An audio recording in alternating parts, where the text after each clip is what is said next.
आज जो मैं कहानी आपको सुनाने जा रहे हैं वह केवल एक नीति नहीं है, बल्कि एक संपूर्ण जीवन दर्शन है। एक ऐसी सीख जिसे यदि किसी व्यक्ति ने सच में आत्मसात कर लिया तो जीवन में वह कभी धोखे का शिकार नहीं होगा। आज हम चर्चा करेंगे आचार्य चाणक्य की उस अमर नीति पर जिसमें उन्होंने स्पष्ट कहा था, इन 13 स्थानों पर बुलावा मिले तब भी कभी मत जाना। वह कालखंड था जब मौर्य साम्राज्य की नींव रखी जा रही थी। चंद्रगुप्त मौर्य तब युवा थे, लेकिन उनके भीतर समुद्र की लहरों सा उफान उठता रहता था। उनके मार्गदर्शक थे आचार्य चाणक्य गुरु, ऐसे महापुरुष जिनकी नीतियां तलवार से भी अधिक तीक्ष्ण थी। एक प्रातः तत्सला की उपन्न चंद्रगुप्त अपने गुरु के पास आए। उनके मुख पर जिज्ञासा स्पष्ट झलक रही थी।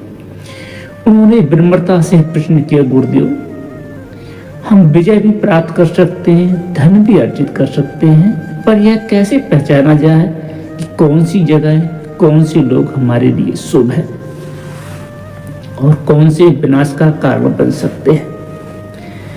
मंद मुस्कान के साथ उत्तर दिया, बस मनुष्य की सबसे बड़ी भूल यही होती है कि वह हर निमंत्रण को अवसर समझ लेता है, जबकि कई बार वही निमंत्रण उसके पतन का प्रथम चरण होता है। उन्होंने पास पड़ी मिट्टी उठाई और बोले, इस मिट्टी की तरह ही हर स्थान पर अपनी गंध होती है, पर कुछ स्थान ऐसे होते हैं जहां पहुंचकर वह सुगंध इस सड़ांध में बदल जाती है। आज मैं तुम्हें उन 13 जगहों के बारे में बताऊंगा जहां बुलाने पर भी विनाश का आमंत्रण देना होता है। चंद्रगुप्त तन्मयता से सुनने लगे। चाणक्य बोले, बस पहली जगह जहां तुम्हें सम्मान ना मिले वहां कभी मत जाना। सम्मान मनुष्य की सबसे मूल्यवान पूंजी है। मैं स्वयं मगध गया था जहां मंत्री मुझे दरबार में बुलाते थे, पर न मेरी बात सुनते न आदर देते थे। मैं समझ गया कि वहां मेरी नीति निष्फल होगी। मैं लौट आया। कुछ समय बाद वही मंत्री अपमानित होकर पदच्युत कर दिए गए।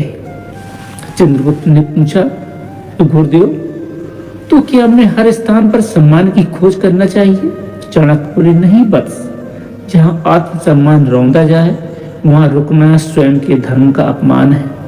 कुछ क्षण मौन रहा बालक, फिर चाणक्य ने कहा, दूसरी जगह जहां झूठ बोलना पड़े वहां मत जाना। सत्य वह दीपक है जो घोर अंधकार को भी मार्ग दिखाता है। मैंने कई बार देखा है जहां चापलूसों की भीड़ रहती है, जिस दरबार में वे झूठ बोलकर कृपा पाना चाहते थे, पर झूठ से मिली कृपा विष से भरे फल के समान होती है, ऊपर से मीठी भीतर से घातक। एक बार तत्सला में एक व्यापारी ने मुझे भोज पर बुलाया। उसकी मंशा थी कि मैं उसकी झूठी प्रशंसा करूं। मैंने साफ कर दिया। कुछ ही महीनों में वह व्यापारी अपने छलपूर्ण सौदों में फंसकर सब कुछ खो बैठा। याद रखना, जहां झूठ नींव हो वहां जाना आत्मा का अपमान है। चंद्रगुप्त ने पूछा, गुरुदेव, तीसरी वजह कौन सी है? चाणक्य ने कहा, तीसरी जगह जहां कलह और झगड़े हों वहां मत जाना। विवाद की भूमि पर बुद्धि नहीं टिकती है। एक बार मैं ग्राम सभा में गया था जहां 2 परिवार आपस में लड़ रहे थे। कोई नहीं सुनना चाहता था, केवल चिल्लाना चाहता था। मैंने मौन होकर लौट आया, क्योंकि वहां वाद विवाद होता, वहां तर्क समाप्त हो जाता है। तो गुरु, चौथी जगह जहां आलसी लोग रहते हैं वहां बस कभी मत जाना। आलस पतन का मूल है। जो परिश्रम से भागता है अवसर उससे स्वयं दूर हो जाते हैं। गुरुदेव, 5वीं जगह, गुरुदेव ने उत्तर दिया, जहां बुरे कर्म किए जाते हैं वहां मत जाना। एक राजा ने मुझे उत्सव में बुलाया, पर मुझे ज्ञात हुआ कि वहां निर्दोषों का अपमान होगा। मैं नहीं गया। अगले दिन दंगे की खबर आई। बस जहां अधर्म हो वहां कदम रखना बहुत बड़ा पाप है। चंद्रगुप्त ने पूछा, तो क्या अधर्म से दूरी भी धर्म है? चाणक्य बोले, केवल अच्छा करना ही धर्म नहीं है, बुराई से दूर रहना भी उतना ही बड़ा धर्म है। उन्होंने मिट्टी चंद्रगुप्त की हथेली पर रखी और कहा, कुछ मिट्टी में विष मिला होता है, कुछ स्थान और कुछ लोग भी वैसे ही होते हैं। छठी जगह, जहाँ संकट में कोई काम ना है वहां मत जाना। जो केवल स्वार्थ से बुलाए वह मित्र नहीं, एक तरह का व्यापारी है, हमेशा दूर रहना। चंद्रगुप्त ने पूछा, गुरुदेव 7वीं जगह? गुरुदेव ने कहा, जहां तुम्हें अपने आदर्शों से समझौता करना पड़े। मेरे आदर्श बेकाऊ नहीं, यह मैंने हर उस प्रस्ताव पर कहा जो मेरे सिद्धांतों के विरुद्ध था। फिर गुरुदेव ने कहा, 8वीं जगह, जहां मदिरा, जुआ और वासना का प्रभुत्व हो वहां विवेक नष्ट हो जाता है। ऐसे अनेक राजाओं को नशे में राज्यों को खोते हुए देखा है। तो गुरुदेव 9वीं जगह? गुरुदेव ने कहा, बस 9वीं जगह, जहां ईर्ष्या और द्वेष फैला हो। ईर्ष्या में डूबा व्यक्ति स्वयं को भी नष्ट करता है, इसलिए ऐसे स्थानों से हमेशा परहेज करिए। बालक चंद्रगुप्त ने पूछा, गुरुदेव वो 10वीं जगह कौन सी है? जहां अपमान किया जाए। धननंद ने मुझे अपमानित किया था, उसी अपमान ने इतिहास बदल दिया। धननाद का क्या हुआ पूरी दुनिया जानती है। चंद्रगुप्त ने जिज्ञासा से पूछा, तो गुरुदेव 11वीं जगह?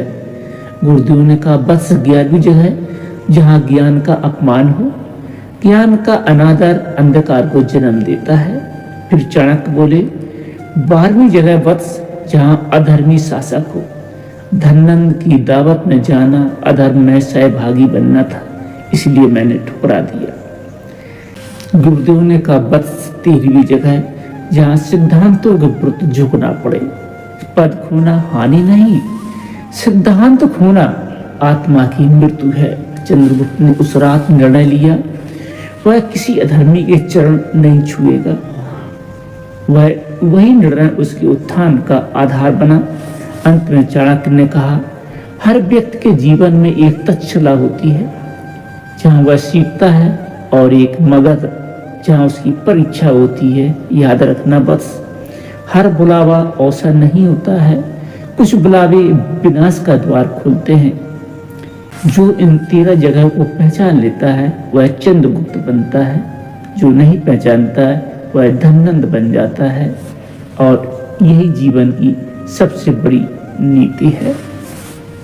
दोस्तों, मित्रों, आपको आचार्य चाणक्य की बताई हुई जीवन को बदलने वाली ये नीति, सत्य के मार्ग पर ले जाने वाली नीति, परेशानियों से छुटकारा दिलाने वाली नीति, जीवन में आपको सजग करने वाली नीति कैसी लगी कमेंट कर जरूर बताइएगा। और इस वीडियो को अपने दोस्तों मित्रों के साथ शेयर जरूर कीजिएगा। आशा है आपको यह वीडियो बहुत पसंद आया होगा, और इस वीडियो को लाइक, सब्सक्राइब और शेयर करना बिल्कुल मत भूलिएगा। फिर मिलते हैं इसी प्रकार के बहुत ही महत्वपूर्ण ज्ञानवर्धक वीडियो के साथ। अपना ख्याल रखिए। धन्यवाद।